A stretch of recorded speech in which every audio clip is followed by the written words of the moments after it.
Echoes of forgotten empires. Why civilizations collapse.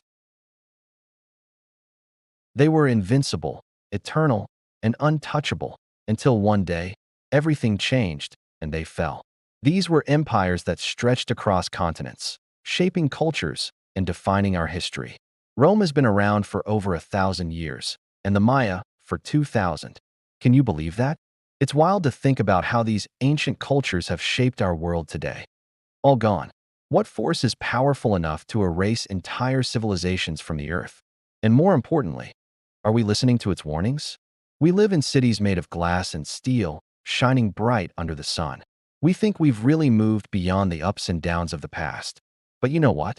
History doesn't just repeat itself, it kind of echoes back in a familiar way. You could say it rhymes. It's like this familiar tune is playing in the background, right? Every fallen empire thought they were the exception, but let's be real, they weren't. They all had their time, but history shows us that no one is truly special.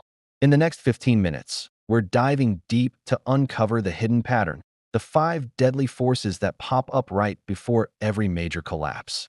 You won't want to miss this. Forces that whisper before they scream. Forces that are invisible until it's too late. It always starts from within. It's not just the armies banging at the gates that you should be worried about. It's the slow decay creeping through the palace halls that really matters. By 300 AD, Rome's currency had lost 95% of its value.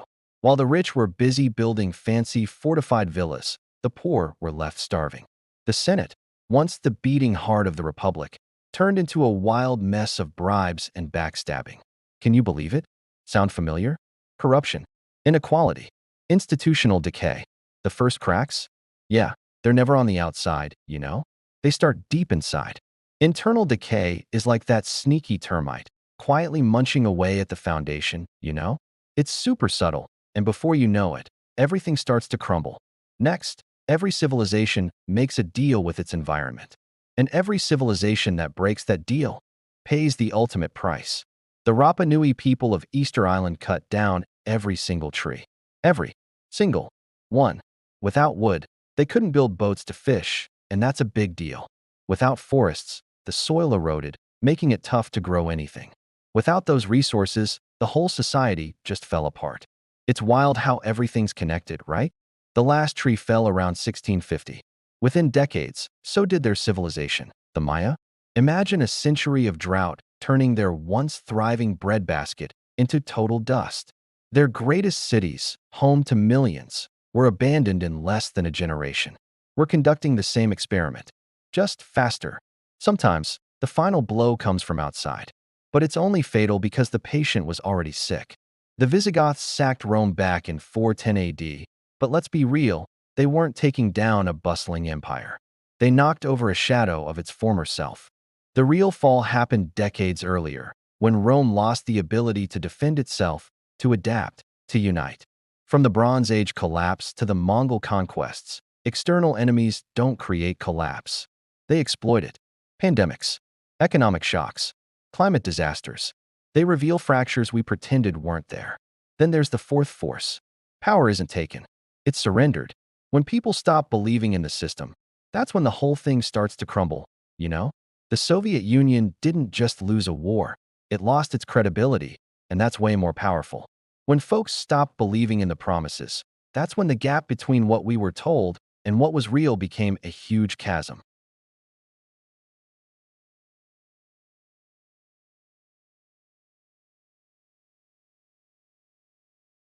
Trust in institutions is at historic lows. When people stop believing the system works, how long before they stop participating?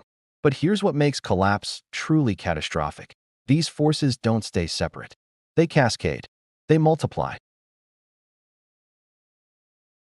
In Rome's last century, corruption really took a toll on the military. A weak military made it easy for invaders to swoop in. These invasions messed up trade, and when trade collapsed, the whole economy went down the drain. It's wild how everything just fell apart. Economic failure hit hard, and suddenly, they just couldn't fund the military anymore. It felt like a wild roller coaster ride, spinning faster and faster until it just spiraled completely out of control. Everything started to fall apart, and chaos reigned. This is the domino effect, right? It shows how civilizations don't just fall, they totally shatter into tiny pieces, leaving chaos everywhere. The Maya, Easter Island, Angkor, Rome, different continents, different centuries, same pattern. The five forces converge, the dominoes fall, and in the end, silence. Check us out, right here, standing tall and proud under our shiny towers. The question isn't whether these patterns exist, history has proven they do. The question is, are we paying attention? Extreme wealth gaps. Check. Political paralysis. Check. Environmental crisis. Check. Mass migrations. Check. Collapsing institutional trust. Check. The same five forces aren't coming. They're here. But there's one difference between us and them. Our dominoes are bigger. Our systems are more connected. When modern civilization stumbles, the whole world feels it. Now here's the part where I could tell you it's hopeless. That collapse is inevitable. That histories will just keeps turning. But that's not the full story. Because unlike every civilization that came before us, we can see the pattern. We have something they didn't. Hindsight. We can read their warnings. We can learn from their mistakes. We can totally choose to strengthen our foundations instead of just ignoring those cracks, you know? It's all about making things solid and not letting problems slide. We can invest in resilience before we need it. We can rebuild trust before it's irretrievable. The question is not whether collapse is possible. It's whether we're willing to do what's necessary to prevent it.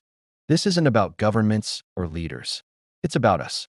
Every choice we make is a vote for extraction or sustainability, for division or cooperation, for short-term comfort or long-term survival.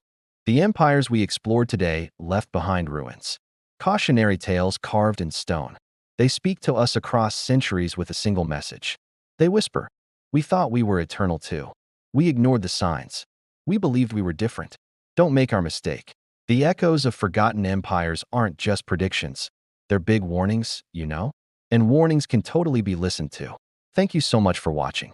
If you found this journey through history valuable, please hit that like button, subscribe for more content like this, and share your thoughts in the comments below. What do you think the future holds for us? Until next time.